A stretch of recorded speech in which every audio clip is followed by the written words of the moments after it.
네, 여러분 안녕하세요. 오랜만에 이렇게 강의 영상 가지게 됩니다. 오늘의 주제는 바로 제로찌 전유동 채비 배우기입니다. 먼저 앞서 메가 히트친 영상들 있죠. 비전유동, 반유동 낚시 배우기 등이 있는데요. 사실 제로찌 전유동 낚시는 다른 낚시와는 좀 다르게 뱅에돔 낚시에 특화된 낚시라고 해도 무방합니다. 요즘은 뱅에돔 낚시, 제가 얼마 전에 설명했던 것처럼 발포찌 낚시도 많이 쓰시고요. 목줄찌 낚시도 많이 쓰십니다. 하지만 이 뱅에돔 전유동 낚시의 기본 제로찌 채비를 알지 못한다면 다른 어떤 것들도 이해하기가 좀 힘들어집니다. 그래서 오늘 제로찌 전유동 이야기, 제로찌 전유동의 채비, 그리고 우리가 활용할 수 있는 활용 방법, 설치부 스타일로 한번 알아보도록 하시겠습니다. 자, 가시죠. 렛츠고!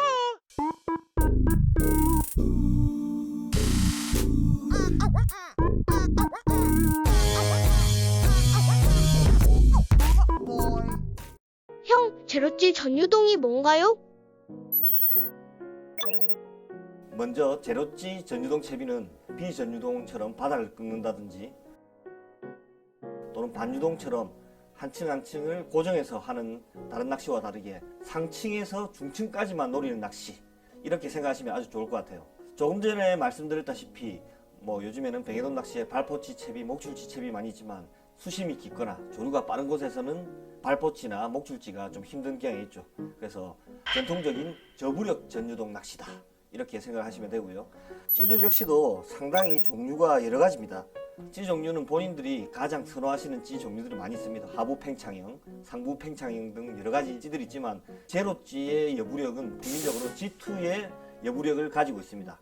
처음 접해보신 분들은 제로가 제로란 말인가 하지만 쉽게 생각해 보시면 돼요.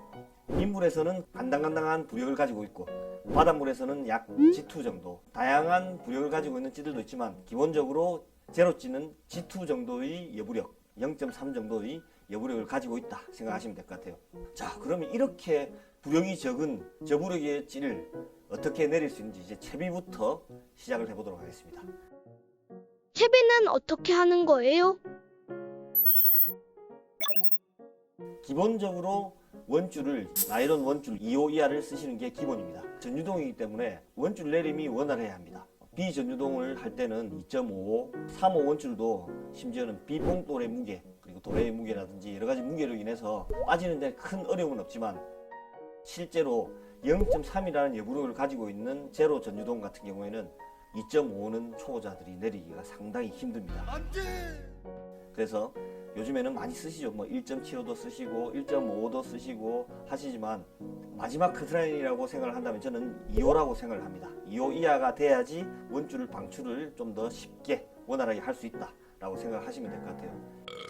그리고 제로찌이기 때문에 밑에 다른 것들이 최대 G2 0.3이겠죠. 하지만 우리가 바늘 무게도 있고 또 채비 무게도 있기 때문에 평균적으로는 G5에서 G7 봉돌을 쓰기 때문에 아주 미세한 무게로 내려갑니다. 원줄은 2호 이하, 이게 적당하다 생각하시면 될 것 같아요. 대물을 잡고 싶은데 저 얇은 원줄로 가능한가요? 나는 긴꼬리 뱅에돔 낚시 또는 5자 정도 되는 대물 뱅에돔 낚시를 하고 싶은데 이거 원줄 2호 가지고 과연 잡을 수 있을까? 라는 생각도 분명히 하실 거라고 생각합니다. 나는 원줄 좀 두껍게 쓰고 싶은데, 이런 생각을 하실 텐데요. 저도 그런 생각을 했습니다. 좀 더 두꺼운 원줄 쓰고 싶은데도 채비 내림이 상당히 중요한데 채비를 못 내리는 경우가 있습니다. 이럴 때는 여러 가지 방법들이 있습니다. 우리가 알고 있는 투제로, 찌 자체가 투제로가 있습니다. 바닷물에 들어가서 약간의 무게가 더해지면 이렇게 찌가 서서히 빠지는 그런 장길치 형태로 해서 찌와 함께 같이 원줄을 내려보내는 그런 방식이 있고요. 또는 이런 계란형 구멍찌 말고 전층 낚시를 하는 기울치를 쓰게 된다면 3호 원줄, 4호 원줄도 편안하게 내릴 수 있다라고 생각을 하시면 될 것 같아요. 하지만 일반적으로 내만이나 준내만권에서 5자 미만의 대상어를 노리실 때는 충분히 2호 원줄로도 가능합니다. 제로찌는 기본적으로 내경이 2.5파이 이하입니다. 2파이 정도 되는 것도 있어요. 이렇게 아주 간단하게 원줄을 통과를 시키고요. 원줄은 접수 완료. 다음을 가르쳐 주세요. 그 다음에 뭘 달아야 될까요? 바로 스토퍼입니다. 보시는 것처럼 스토퍼도 종류가 여러 가지입니다. 우리가 흔히 많이 쓰는 찌 스토퍼라고 하죠. 이런 정도도 있고요. 이렇게 나팔형으로 되어 있는 조수고무라고 하죠. 조수고무, 스텔스, 그리고 G스토퍼들도 상부가 조류를 좀 받게끔 이렇게 위에가 큰 이런 종류들이 많이 있습니다. 제가 생각할 때는 우리가 흔히 쓰는 이런 막대형보다는 조류 속도에 따라서 밀어줄 수 있는 위에가 조금 큰 조류를 받고 쭉 밀려나갈 수 있도록 상부가 조금 큰 그런 스토퍼를 쓰시는 게 초보분들에게는 조금은 수월하지 않나 라고 생각합니다. 이게 조류를 받게 되면 원줄을 밀고 나가면서 원줄 방출을 조금 더 원활하게 해주기 때문이죠.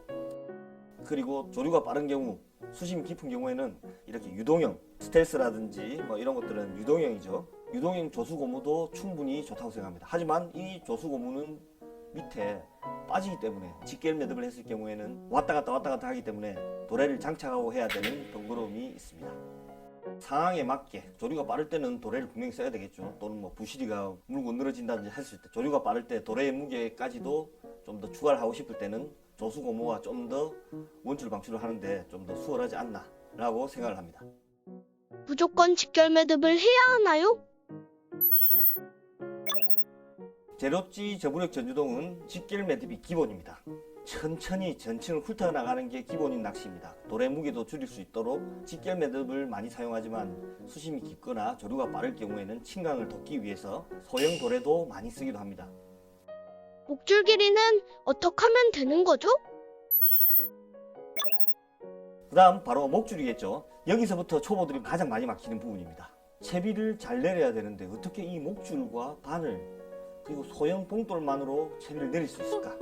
가장 어려운 부분 중에 하나가 아닐까 싶은데요. 기본적으로 제가 제시하고 싶은 방법은 바로 목줄의 길이입니다. 우리가 흔히 사용하는 카본 목줄은 물에서 침강을 하게 되어 있습니다. 그림에 보시는 것처럼 이 상태에서 플로팅 원줄의 G, 목줄을 단 상태에서 서서히 침강을 하게 되면 바로 플로팅 원줄을 뜨게 되겠죠.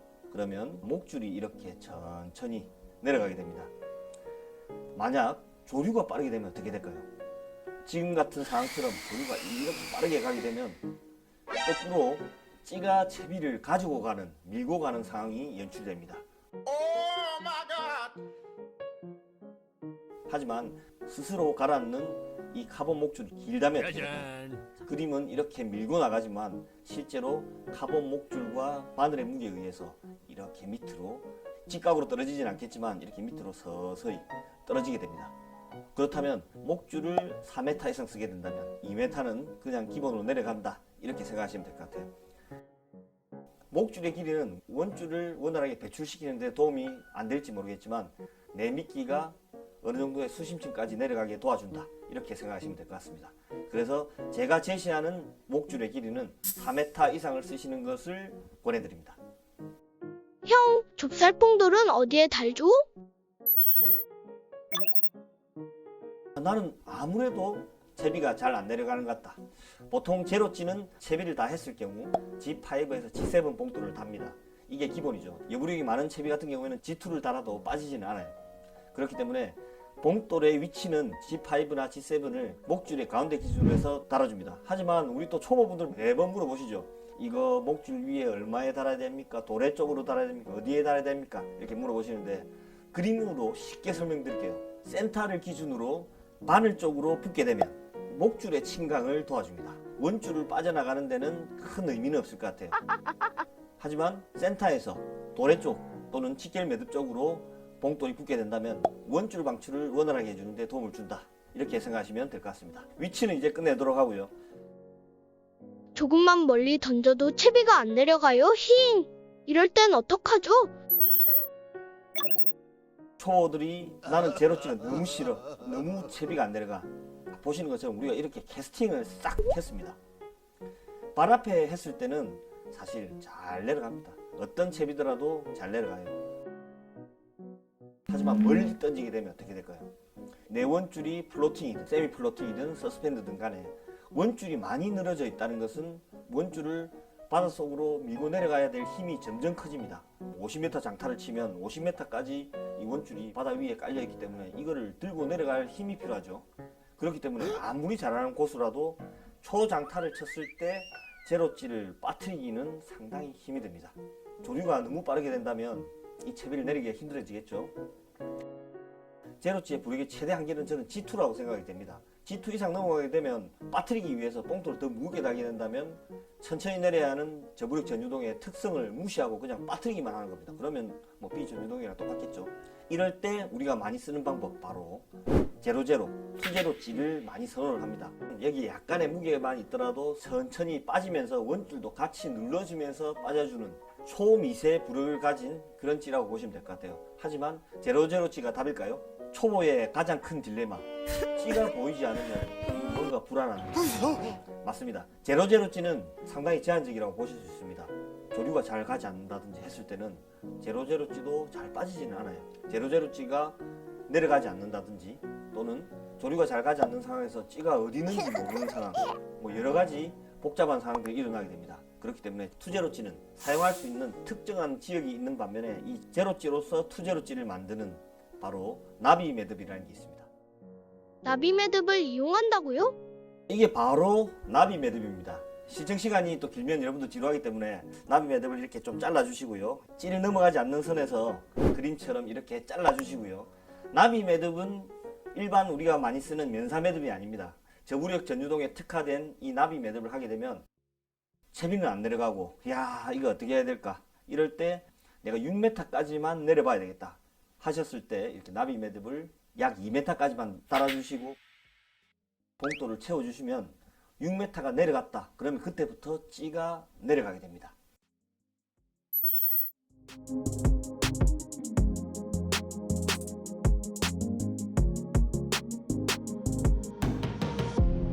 그때부터 바로 투제로찌로 되는 거죠.